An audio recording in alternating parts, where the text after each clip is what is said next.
Lobby drone et bombardaki. Et ça drone n'a sauté. Déjà, je tiens à préciser. Et ça drone n'a sauté. Et ça peut te bombarder gomaté. Bango moko, je vais vous expliquer le pourquoi. J'espère que vous l'avez quand même ce qui a été dit. La dame de Monusco qui a été tuée. J'espère aussi que vous lisez sur les sites officiels et à Human Rights Watch comment ils ont sorti au début de ce mois de mars des articles dans lesquels ils expliquent comment des femmes humanitaires sont violées, comment ils sont le Rwandais ne veulent pas laisser les humanitaires basa mosa bango na ndenge esengeli bazui bango en otage ba torturer ba mususu ba violer ba mususu. Maintenant ce qui s'est passé hier à Goma vient s'ajouter à cette liste wana. Oh déjà Human Rights Watch c'est appelé ça qui biso wana kati ya poisa la liste ya ba crime oyo ba Rwandais bazo commettre. M23 Bisimwa Lumundunda Yepe Corbeil basali ba déclaration à tongo alelo. Oh non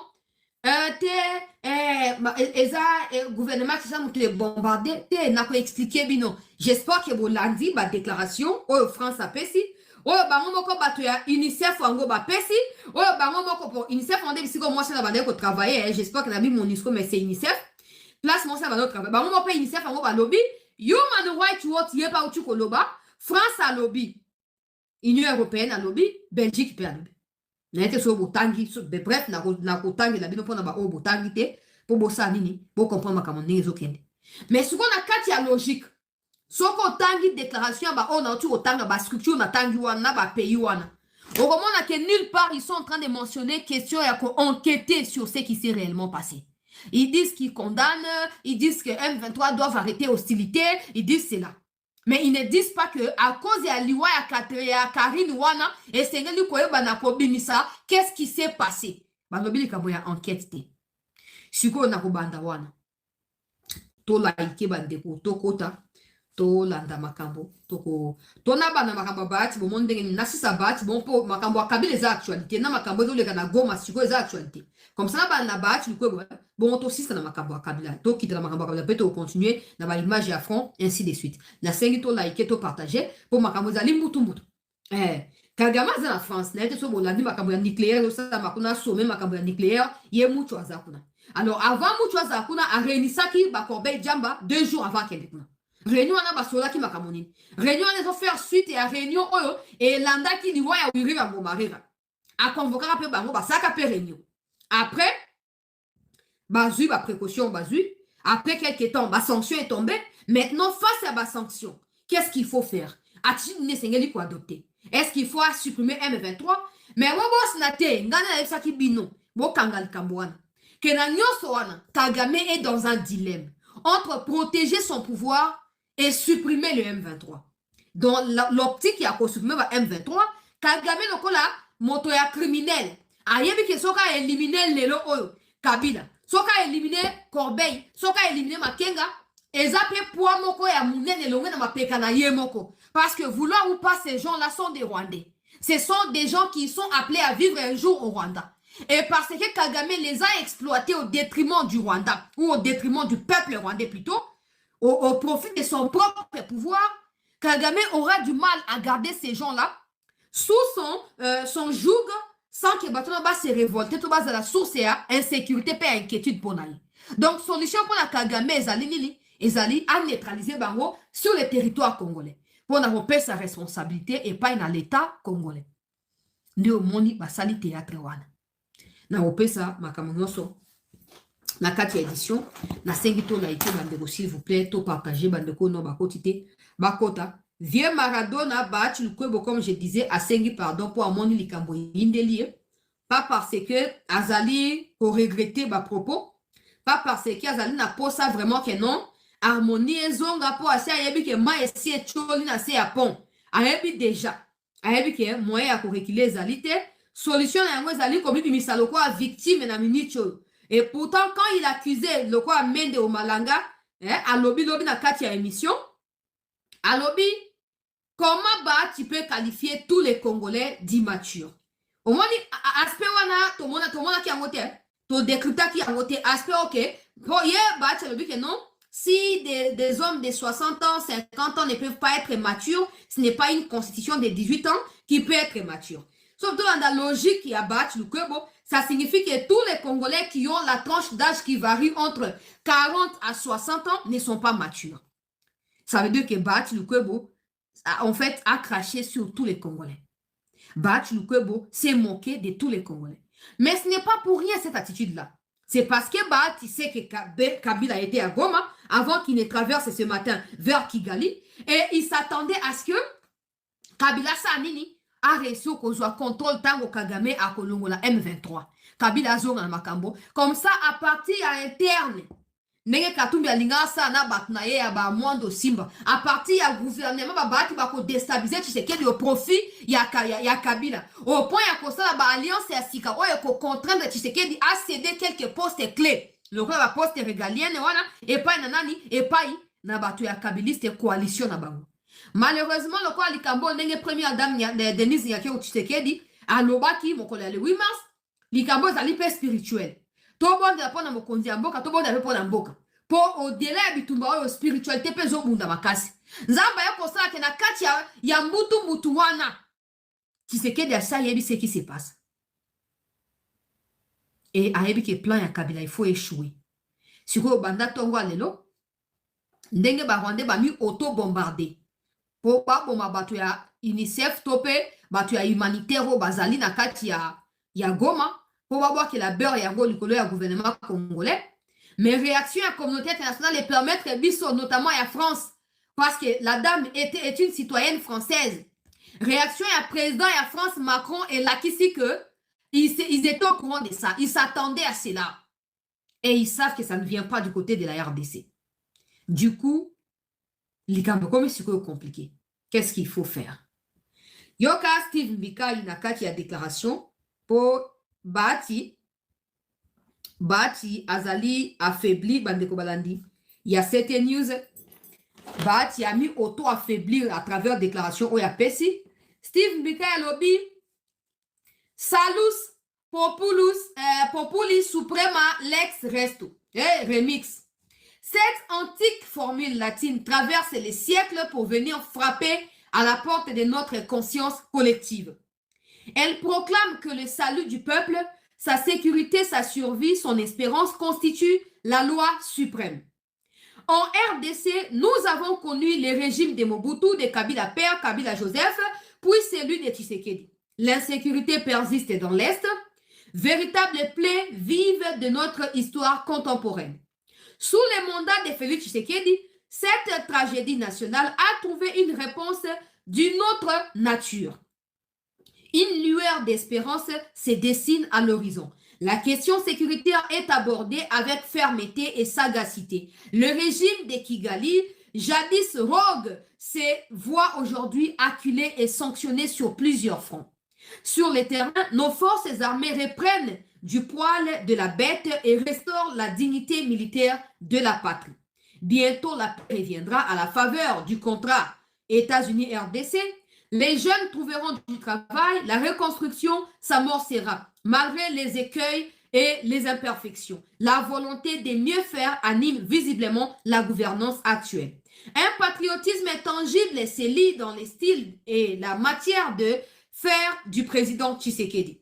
Point n'est besoin de diluer ses efforts dans les vacarmes d'un débat sur des réformes constitutionnelles. Il faut renvoyer dos à dos les zélotes des deux camps, ceux qui, de façon inopportune, font tomber la controverse constitutionnelle comme un cheveu dans la soupe. Chaque chose a son temps. Aujourd'hui, c'est le temps de la sécurité et de l'intégrité territoriale. Une fois la guerre terminée, les contrats RDC-USA pleinement mis en marche, les emplois créés, les infrastructures construites, le peuple réclamera lui-même les réformes utiles. Il s'assumera en tant que souverain primaire. Il choisira sûrement la continuité de l'équipe gagnante. Oui, salus populi suprema, lex esto. Le salut du peuple demeure la loi suprême.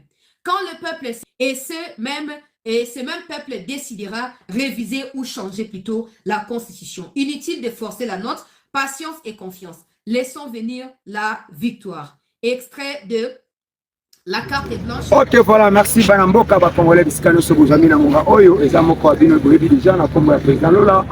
Et va, chaîne, Nabiso, Obozaka, toujours, qualité bien, Oto, Pesa, Kabino. Bon s'abonner, bon liker, car la même chaîne Oyo.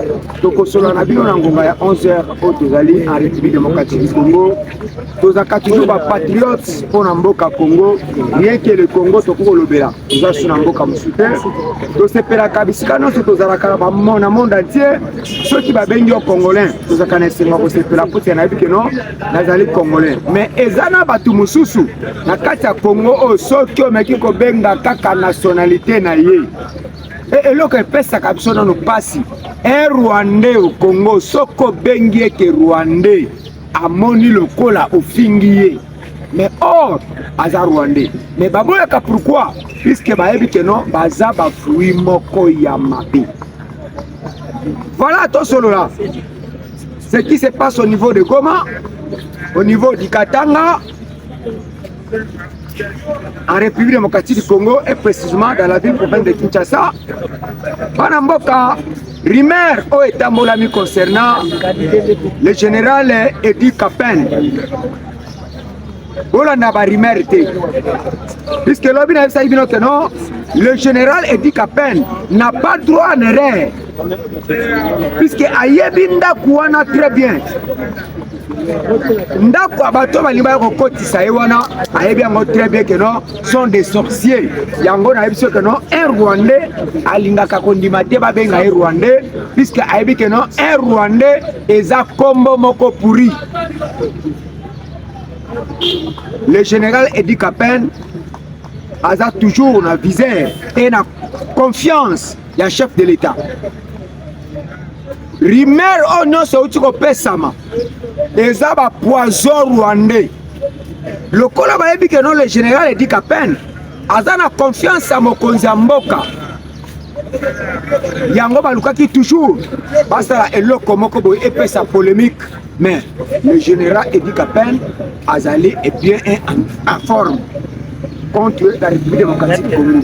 Azana abimo côté okosa la pona mboka biso.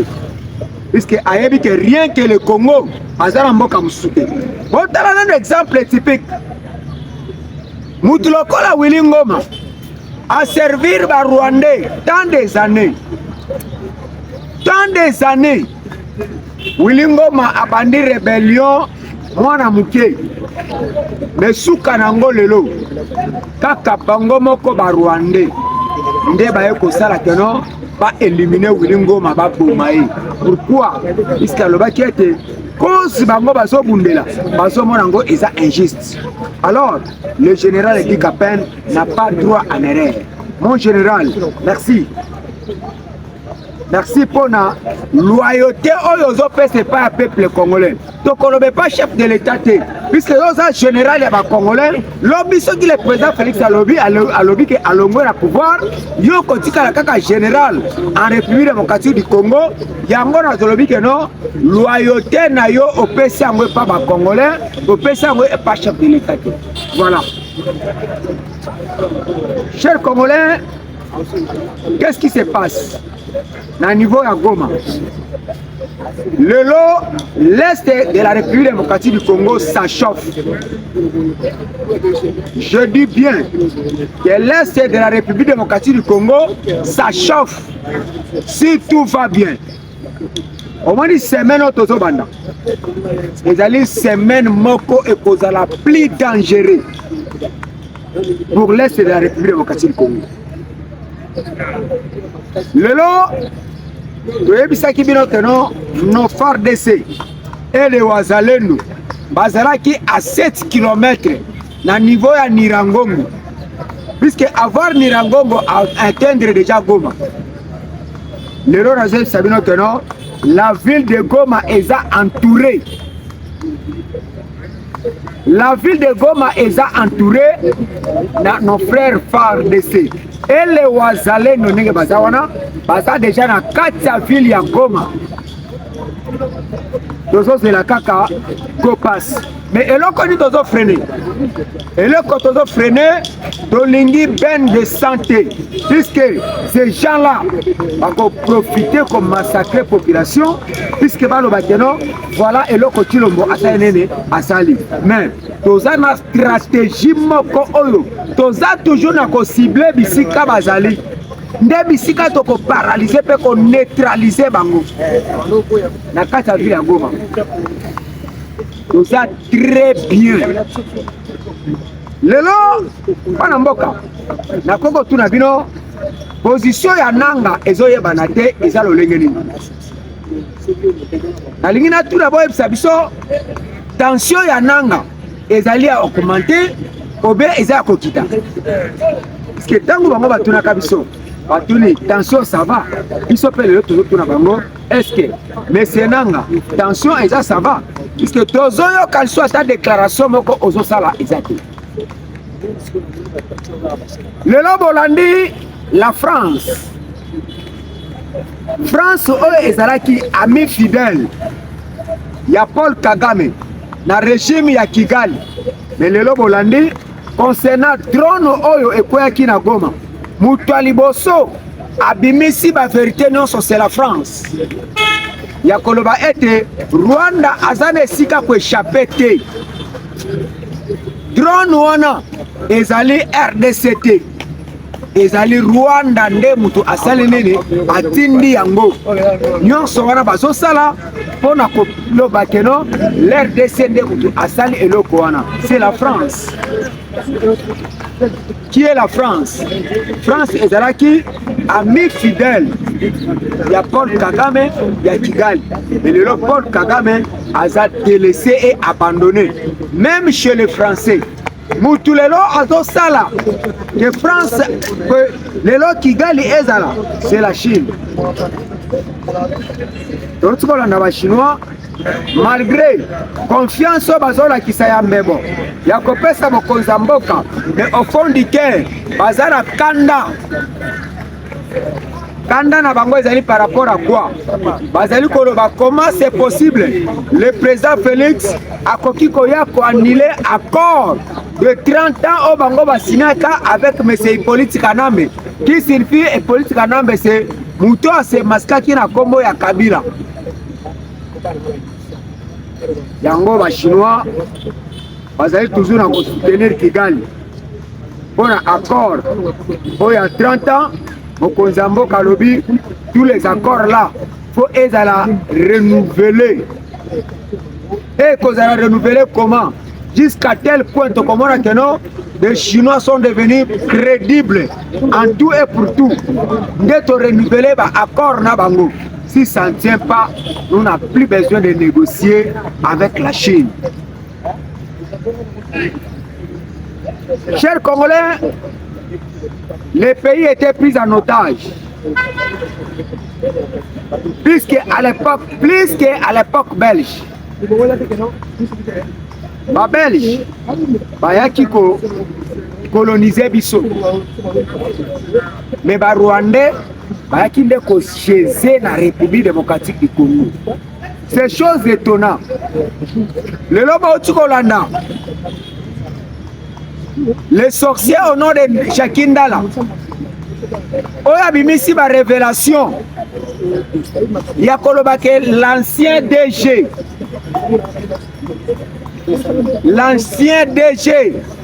ya OCC aza pe impliqué na makambo nyonso tu ya mobondo ya M23 oyo ezoleka na kati ya République démocratique du Congo. Merci na ba service na biso ya renseignement na musala kitoko baya kosala. Merci. Tokoki jamais kosala émission sans qu'on remercier bango. Lelo Shakindala abimisi des révélations. Bana mboka soki botali babiloko oyo bazwi na kati ya mboka oyo o bato bapreparaki omoni ba mituka oyo bazobenga de kabaseli une affaire de 5 ou 6 ya ba outillage oyo bazwi o bato banda ko préparer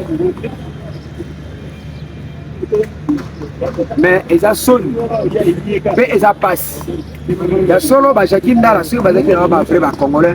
Malgré ça, moi quant à moi, je le considère comme un vrai patriote. Malgré trahison na ye, mais abimiseli biso ba vérité oya koyeba nyonso oyo basalaki. Puisque soki azalaki mona mboka solo solo te, akokaki jamais kobimisa tous les vérités wana. Mais le corps ça mona mboka, atala lobi mboka oyo za mboka nanga. Malgré des erreurs, mais n'a rien à cacher. Abimisi tous les vérités. Bana mboka, iloko bazui. Et à Sony, lorsque le président de la République alobaka ya koloba bimisaka moya koloba ke bana mboka, mboka si ekufa, bana mboka, mboka si epolaki. Le président veut dire que non mboka ekufa, mais ngala bakisi mboka epolaki. Parce que na biloko bazui oyo bato babongisaka. Tu peux pas croire. Bato bayaki ba ennemi ya République. Bato balingaki République ata muke te. Biloko bazui na révélation ya Jackie Ndala. Eko lelisa yo maya misu koloba ke non. Pourquoi Congolais akoko sala mutema mabe ya boye kolekana diable?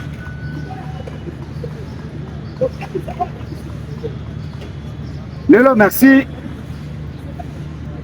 Et pas papa na biso le boya kashama.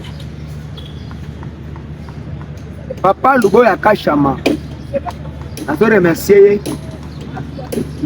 Na ligne de front, na Ituri, le l'homme doit se torambanga azate. Puisque mobile inde aza ici kawana. Le gouverneur militaire Luboya Kachama, coup de chapeau. Mes respects. Yaya, bateau bazana valeur ya ko mériter. Ya ko couronner eza bato lokola ba Luboya Kachama, eza bato lokola ba Eliezer Tambwe o bazo sala pona intérêt ya République. Luboya Kachama a paralysé, a neutralisé toutes les forces négatives. O ba nungu et maintenant ko salema. Mais voyons qui message. On appelle c'est pas Thomas Lubanga. A EBCA, soit à Kangaye ou soit à Bomaye. Le choix est clair. Ça va. Bon, ça n'est pas Papa Luboya ok. Bato va faire l'opération à 5 minutes na Kigali. Mais à tout n'a déjà Kagame. Alors je crois, Oyoka Sen, il y a 5 minutes na Kigali. Donc, je suis Bembeto Bimi dans notre pays. RDC, tu es militaire, plus que les États-Unis d'Amérique. Mais tu vas fragiliser l'armée congolaise. Sont des Rwandais. Mais à l'époque, on ne savait pas. Ceux qui ont qui esprit à Batouana, c'est mieux. Donc, on va souba, masuba, na kopo, to pesi Rwandais Amérique. Parce que Rwandais n'est pas quelqu'un à sauver. Banamboka.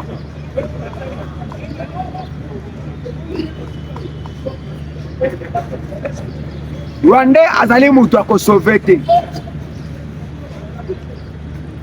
Lelo oyo en République démocratique du Congo. Eza soni. Domoni papa moko ya Rwandais. Azaki tout un fonctionnaire de l'État. Lelo kaka Rwandais wana ya tata wana.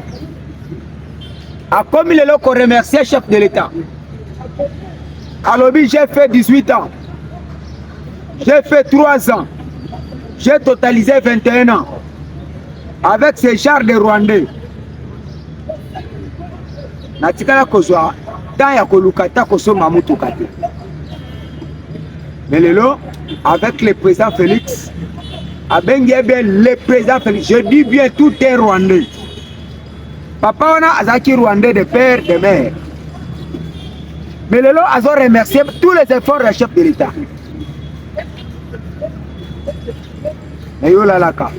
Voilà, merci. Na remercier nos frères Mubenga. Oye quoi encadrer M. Augustin Kabouya. Je dis bien, ce n'est pas moi. Mais c'est Pablo Kwapamba. Ezangati.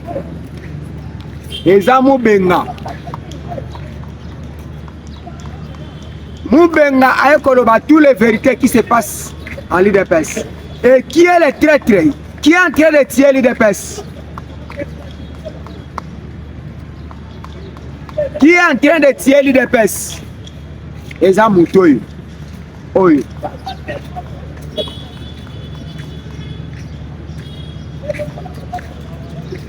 l'IDPS au pouvoir.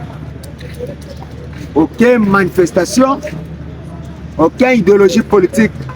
Lelo, après avoir parti à Otukoloba, tout le monde peut un secrétaire quelconque qui a l'IDPS. Azobi m'appelle à média. Ah, ça l'appelle déclaration. Mais messieurs, depuis que Bahati a salaki déclaration, nous, lobby a sali déclaration à tongo to répondre ye. Yonde mukolomoni lelo ko de répondre Bahati neza lelo. Papa tika lokutako. Tika ironique. Toyebi nyonso bozo sala. Tozoyeba nyonso ezo leka. Dala, bino bolala kanamboka oyo. Bino bolala ka, je dis bien. Mais nous les combattants de l'IDPS, dolala ka pongite. Omo lolenge mo ezali. Biso tokenaka kozina nzela moko na moi. Kabouya, si comme aventure, il y a qu'au les combattants de l'IDPS. Les combattants de l'IDPS, ça a un seul objectif. Il y a qu'au conserver, il y a qu'au protéger le pouvoir.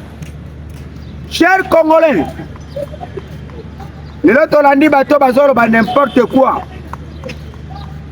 concernant la constitution de la République démocratique du Congo. Banamboka, les Congolais de père et de mère.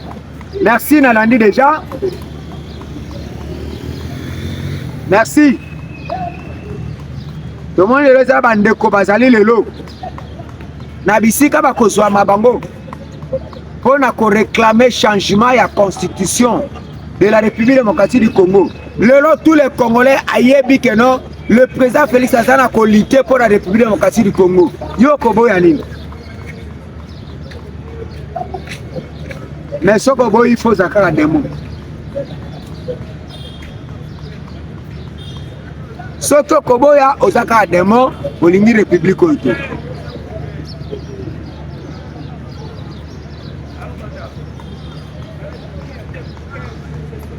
Mboka na biso ezaki na ba faille ya lolenge nyonso. Bato bana ko René à l'époque. Lelo batu lokola ba papa na biso ba Molière. Ba koma na mboka nini? Bomoni batoyo. Ba banda ko servir république té. Ba banda ko se servir et servir aussi le monsieur Paul Kagame. Gloire à Dieu. Nzambe a pesa biso un président de la République. Même ma toison du matin, je y la nationalité congolaise. Le bako le baboye, le bako balu saboye, le bikuna bako bongo isaboye. Debi bango. Il y a un chef au sommet de l'État qui est le président Félix.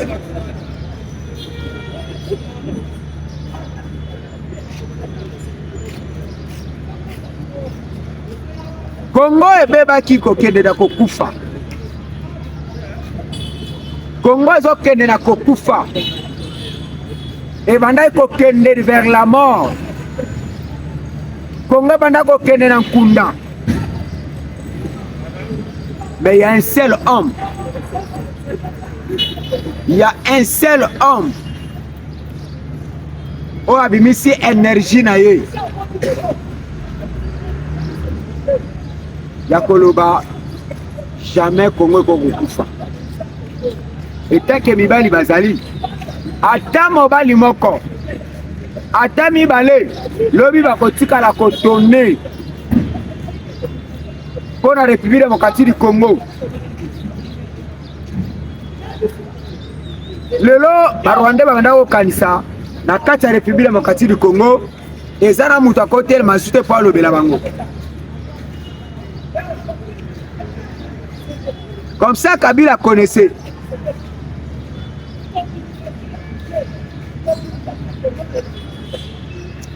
C'est grave.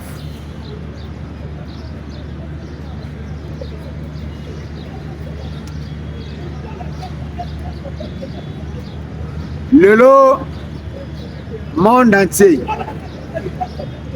bakomi koluka ko respecter Congo, bakomi koluka ko respecter le président congolais. Oye komi koleka lelo na Rwanda bakongolais bozoye bango te, mais biso si toyebi bouti komona dernièrement mwana ya ancien président Habyarimana au Rwanda auti kozala awa akokuta na chef de l'État tosololi na ye apesi biso bargima na ye biso pe topesi ye ya ye. Tala régime à Kigali a déjà changé.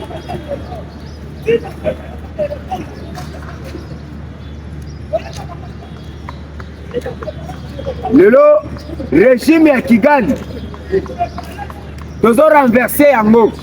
Oh Kigali c'est qui na République démocratique du Congo ya kozwa un Rwandais aye ko tshela biso na kati ya RDC.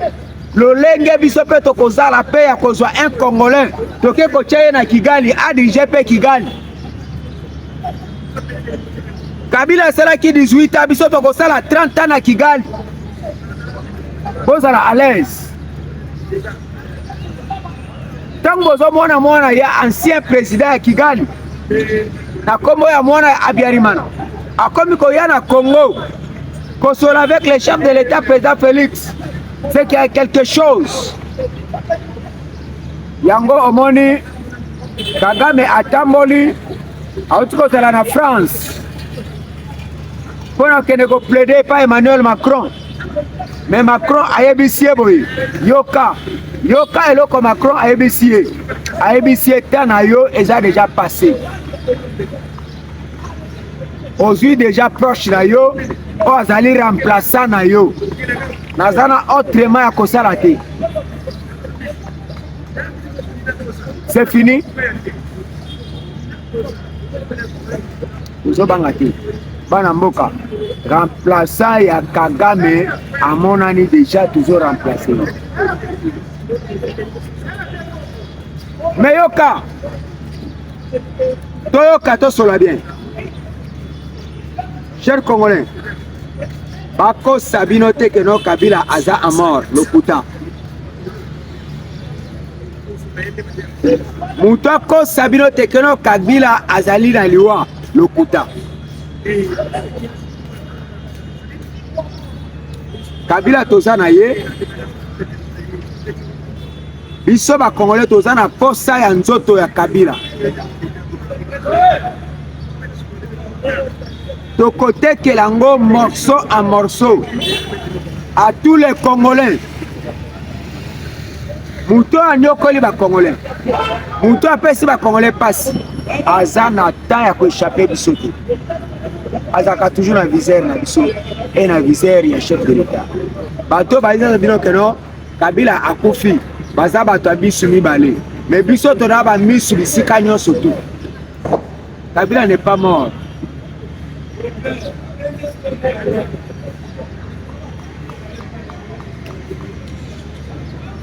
Or, na nyonso ezoleka kati ya République démocratique du Congo, biso ba Congolais tozali témoin ya komona. Qu'est-ce qui se passe? Lelo mutu alukaki ben. Mutu alukaki problème pour la République démocratique du Congo. Azana un grand problème avec nos ancêtres. Laurent Désiré Kabila Tilelo a commandé nous bisika ba Congolais baza en kundaté. Na kundati lelo Laurent Désiré atikala ko komate. Puisque tous baza na kanda na ye.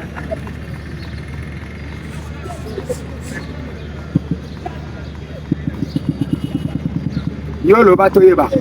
Mutu akoko za na affection Laurent Désiré Kabila lokola nani. Peut-être seulement Moïse Tchombe.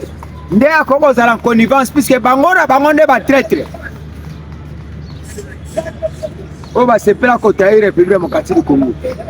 Ba Congolais na otiko yebisa bino tokozwa mwa ndambu ya ba mobondo.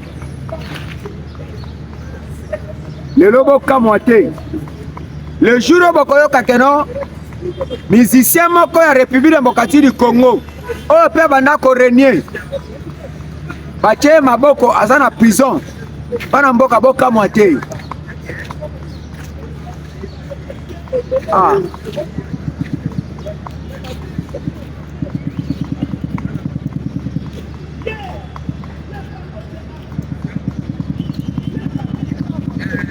Tobanga te. Toyebi qu'est-ce qui se passe? Batoyo Soukara bango ekokisami déjà.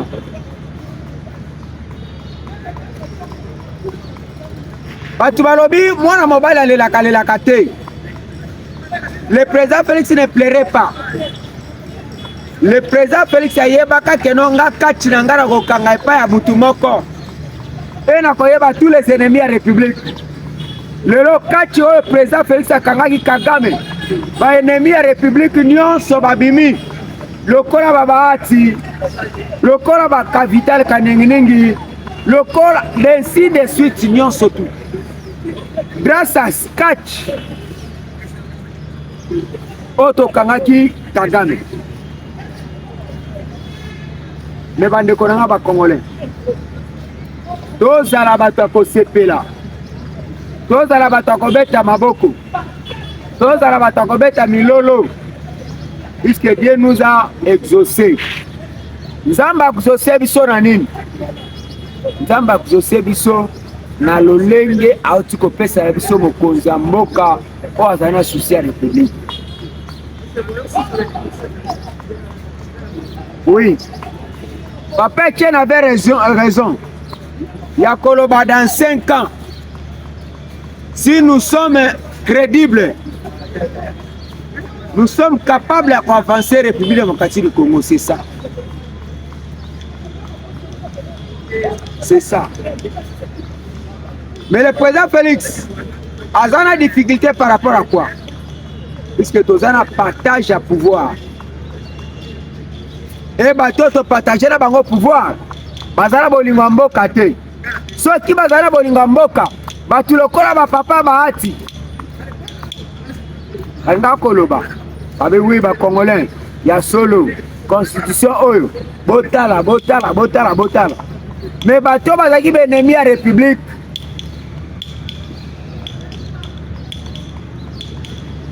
C'est le contraire. L'ennemi de la République, bazaka bato intoxiqué.